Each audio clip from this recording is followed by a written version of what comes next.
அமெரிக்க டாலருக்கு எதிரான ஈரானின் ரியால் மதிப்பு குறைந்து அந்நாட்டில் பொருளாதார நெருக்கடி மற்றும் விலைவாசி உயர்வு ஏற்பட்டுள்ளது. இதனால் ஆத்திரமடைந்த மக்கள் மற்றும் வியாபாரிகள் தெஹ்ரான் உள்ளிட்ட முக்கிய நகரங்களின் வீதிகளில் தொடர்ந்து 4வது நாளாக போராடி வருகின்றனர். ஈரானிய நாணயமான ரியால் அமெரிக்க டாலருக்கு எதிராக மிக மோசமான வீழ்ச்சியை சந்தித்துள்ளது. டிசம்பர் 28ஆம் தேதி அன்று ஒரு அமெரிக்க டாலருக்கு நிகரான ரியால் மதிப்பு 1.42 மில்லியனாக வீழ்ந்தது.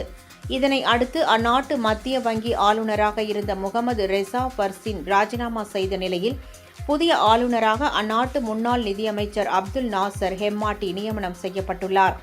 அமெரிக்காவின் பொருளாதார தடை, பணவீக்கம், சமீபத்தில் அறிமுகப்படுத்தப்பட்ட பெட்ரோல் விலை மாற்றம் ஆகியவையே இந்த நெருக்கடிக்கு முக்கிய காரணங்களாக கூறப்படுகிறது.